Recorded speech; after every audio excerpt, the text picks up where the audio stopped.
Hello everyone, আসসালামু আলাইকুম। শুভ সকাল সবাইকে। আজকে আমি নতুন একটা ব্লগ নিয়ে আপনাদের মাঝে হাজির হলাম। আমি আজকে রকমারি সবজি দিয়ে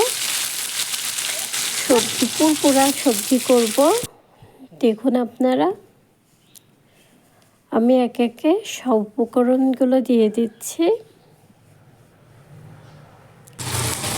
কিছুটা বড়ি দিয়েছিলাম, বড়িটা দিয়ে আমি ভেজে নিয়েছি। এবার হলুদ, মরিচের গুঁড়া, লবণ, ধনিয়া গুঁড়া, পেঁয়াজ বাটা, কাঁচামরিচ বাটা, রসুন বাটা সব কিছু দিয়ে ভালো মতো কষিয়ে নিয়েছি।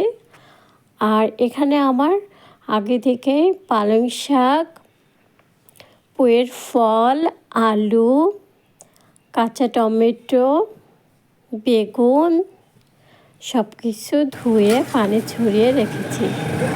এবার সবগুলো দিয়ে একে একে আমি নাড়াচাড়া করে সব মশলাগুলো ভালো করে একত্রে মেখে নিব। তারপর কিছুটা ঢাকা দিয়ে দিয়ে যখন সবজিগুলা চালে কমে আসবে, তখন আবার কিছুক্ষণ পরে আমি একটু একটু করে নেড়ে দিব আর ঢাকা দিয়ে দিব।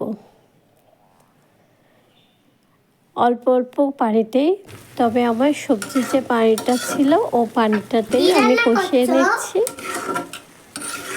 আমি কিন্তু এখানে কাঁচা টমেটোটা আগে দেই নাই, কারণ এই সবজিগুলো দিয়ে দিচ্ছে একে একে।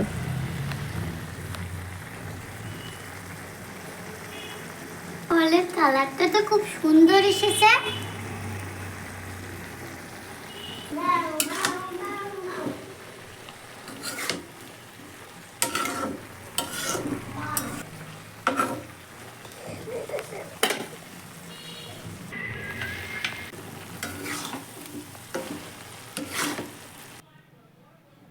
শীতকালে সকালে এমন একটা যদি সবজি থাকে তাহলে তো আর কিছু লাগেই না।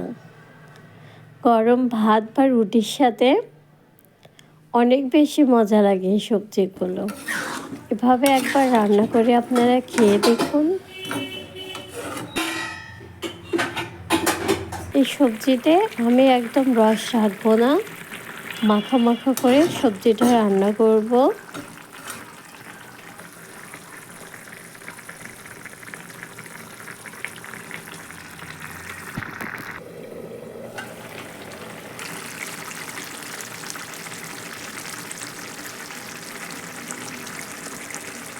আমার রান্নাটা প্রায় হয়ে এসেছে। আপনারা আমার ভিডিওটা অবশ্যই দেখবেন, লাইক, কমেন্ট, শেয়ার করতে ভুলবেন না, আর সাবস্ক্রাইবও করবেন। ভালো থাকবেন, সুস্থ থাকবেন। আল্লাহ হাফেজ।